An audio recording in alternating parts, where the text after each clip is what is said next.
Yes, alright. Nkulamusizaako nnyo mukwano gwange najjo sinzo bango otuuliza webali kwekuumira ku mayengo gano aga UG Update TV. Kulisa yonna gy'obadde otambulidde yonna by'obadde okakkalabya okulaba nga otuusaako ekigulira Magala Eddiba gwe mukwano gwange ali eyampuliriza. Abali mu diaspora nammwe mbalamusizaako nnyo mukola kyamaanyi okubeera ku UG Update TV. Wabula ggwe atannakuba nga osubscribinga nkutegeeza kirira wansi awo waliwo ekigambo subscribe kikoneko ojja kuba nga osobola bulungi nnyo okutweyungako gwe ali eyo ampuliriza. Mikwano gyange ebigenda mu maaso mu ggwanga newankubadde ebisinga byennyamiza ebisinga embeera gye mbirabamu si bwe bisaanidde okubeera, naye buli kimu kijja kubeera nga kigguka. Wabula gwagala tusindikira obubaka ennamba yaffe eri nooti 76 nooti 12 67556 WhatsApp kokka kwekola gwagala okusindika obubaka bonna nammwe abaagala okusindika ka data namba nooti 76 nooti 12 67556. Yes, mbagala nnyo mikwano gyange nga bulijjo. Manyi nammwe temutudde mugenda maaso n'okubanga mutambuza ekigambo ky'enkyukakyuka buli kanyomero ka nsonda yonna ak'ensi gy'osinzira okuba nkimanyi nti buli kimu kitambula bukwaku. Kakati nno Muhoozi Kayini Lugaba agenze maaso n'okuba nga asindika message oba asindika obubaka obwennyamiza ekibiina kino ekya National Unity Platform naddala ba foot soldiers betwandiise abawagizi oba abagoberezi b'ekibiina kino ekya National Unity Platform ekikulirwa Robert Kyagulanyi Ssentamu amanyikiddwa nga Bobi Wine era nga eyali munnakinku mu kuyimba n'afuuka munnabyabufuzi.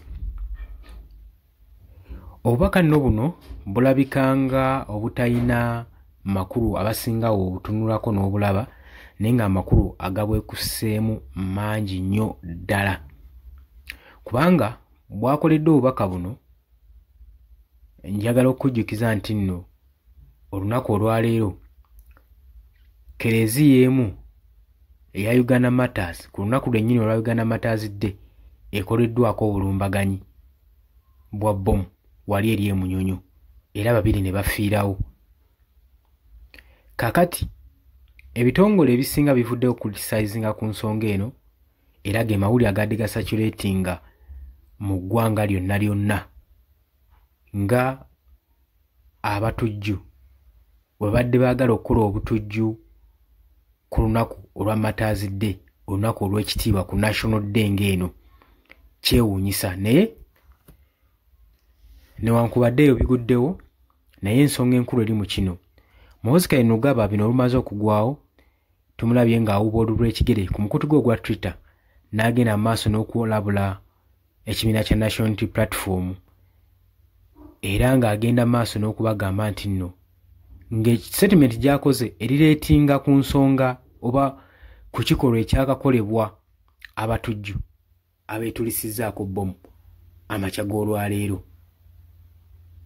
Kati nno kino kyeraliikiriza nnyo abawagizi b'ekibiina kino ekya National Unity Platform kuba mu statement ye General Muhoozi Kayini Lugaba Chief of Defence Force era nga mutabani wa Mwami Yoweri Kaguta Museveni gyagenze maaso n'okukola etiisizza etaddewo entiisa ne panic naddala mu kano akaseera nga tutuukise akaseera aka general election za 2026. Jjukira nti nno gavumenti yaffe ennaku zino yanaaba ensonyi terina kintu kyetya kukola newankubadde ensi eba eraba kati ebintu byafuuka bya bulijjo mu ggwanga Uganda. Ekyo olina okimanya nti ekintu kyonna kisobola okukolebwa gwe kyolowoozanga ekitayinzika kubeera kisoboka ku sayidi y'abantu abalala, so wandisaanidde n'obeera mwegendereza buli kyokola.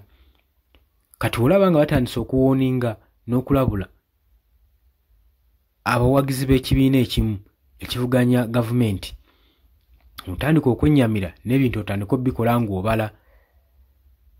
Jjukira nti ate baakayisa etteeka erya UPDF Amendment Bill nga n'ekigendererwa kyakuyoola abo abagambibwa nti no beekusa ku misango egifaananako egya military. Kati obukoosi guno musango gwa butujju ogubaluseewo. Kati olaba ebintu ebimu bigenda tandika osetingibwa nga byagala okwempawalinga UPDF Amendment Bill eno esobole okubeera ng'eri active. Mwami Yoweri Kaguta Museveni asobole okuba ng'agiteekako omukono. Ebintu we bityo ojja birabako. Oyinza obutabirowooza nnyo naye gye bujjako ojja kirowoozaako. Muhoozi Kainerugaba wabadde akola statement ye ku mukutu gwe gwa Twitter agambye nti nno agala okusindika obubaka eri ekibiina ekya National Unity Platform.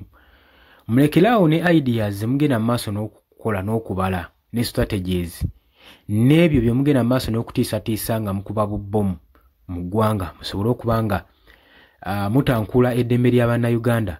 Mukimanyi nti nno forces zaffe zonna, security forces zaffe zinekitegefu era zibeera ready era mujja kufundikira mwejjusa ku bikolwa ng'ebyo mugenda mu maaso n'okukola. Kati automatically abakitadde ku kibiina ekya National Unity Platform, jjukira nti nno Muhoozi Kainerugaba kabwanango n'ekibiina kino ekya National Unity Platform naddala aba foot soldiers olw'ensonga nti nno buli kadde bagenda mu maaso n'okuba nga babalumiriza nti bambala uniform efaanaganako ey'amagye era nga Muhoozi azze akyogera lwene ng'agamba nga bagenda okukolako obulumbaganyi okukwata omu ku omu okubasiba olw'ensonga nti nno bambala ekyambalo bo kibalumiriza nti kyamagye. Newankubadde Parliament yagaana dda kuyisa etteeka ku Minister of Defence Force eveeyo etangaaze ku nsonga eno eclarifyinge ebyambalo by'amagye uniform meka ez'amagye zeetegeddwa okwambala na kkala ki zo zifaanana zite basobole okwawula ku kkala z'ebibiina saako ne ku ebyo eby'amagye. Newankubadde abakulembeze bangi baava ne bakikkaatirizaako, Parliament yagaana okuyisa board eno bayagaana otuuza board okusobola okulaba nga basamaninga Minister of Defence asobole okuba nga ajja nnyonnyola akana n'akataano ku bigambibwa okuba nti abakibiina kya National Unity Platform ddala ekyambalo kino kye bambala kyamagye, ekyo newankubadde baagaana. Kakati Muhoozi ye azze agenda mu maaso n'okulumiriza era ng'alabula nga bw'agenda otuusa obulabe ku bawagizi bano ab'ekibiina kya National Unity Platform yenna gwe banaasanga ng'ayambadde kkala eno emmyufu ey'ekibiina kino.